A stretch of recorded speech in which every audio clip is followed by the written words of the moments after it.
میں رانی ہوں، کراچی کے امپیریل مارکیٹ کی وہ عورت جس کے ہاتھوں میں سبزیوں کی خوشبو اور دل میں زخموں کا بوجھ ہے۔ 6 سال ہوئے میرے شوہر اس دنیا سے چلے گئے۔ ایک ٹرک نے انہیں کچل دیا تھا۔ اس دن میرے سر سے چھت تو نہیں گری، لیکن میری پوری کائنات ٹوٹ گئی تھی۔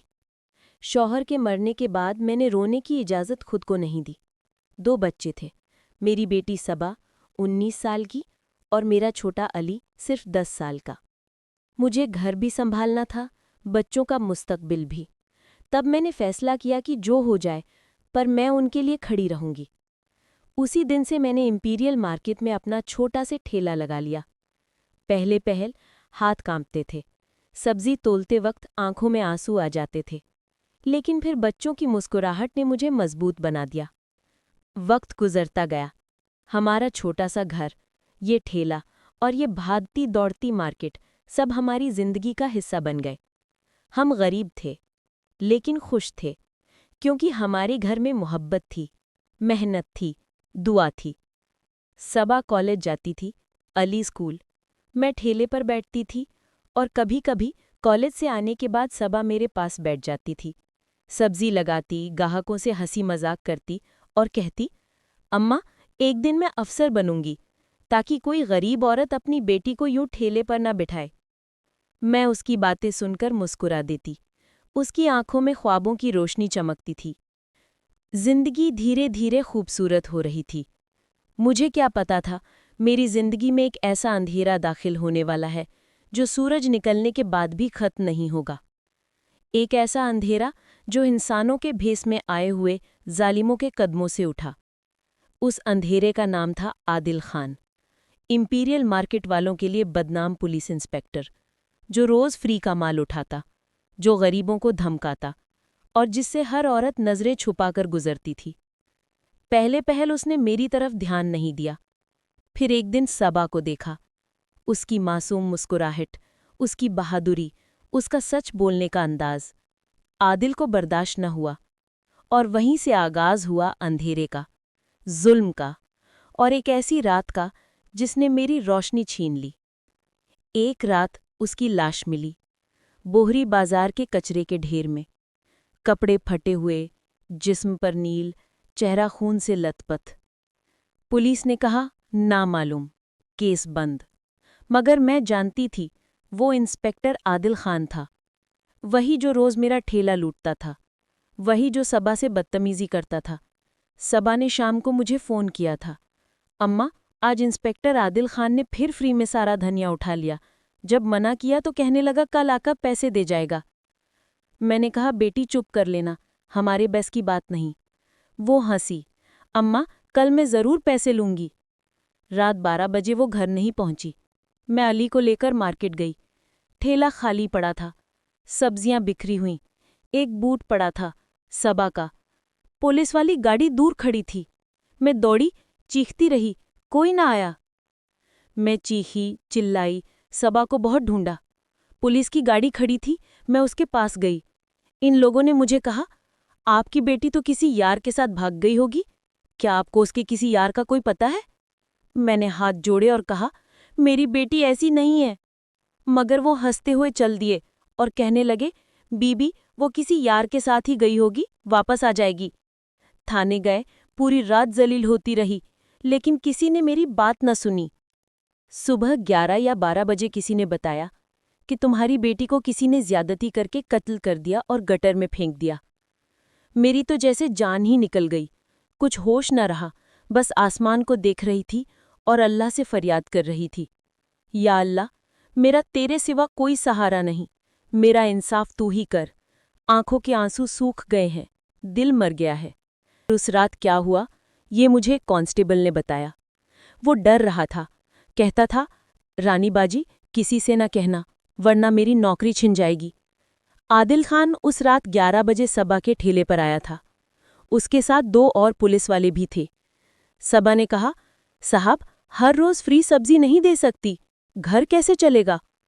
عادل نے اس کے بال پکڑے اور اسے موٹر سائیکل پر بٹھایا۔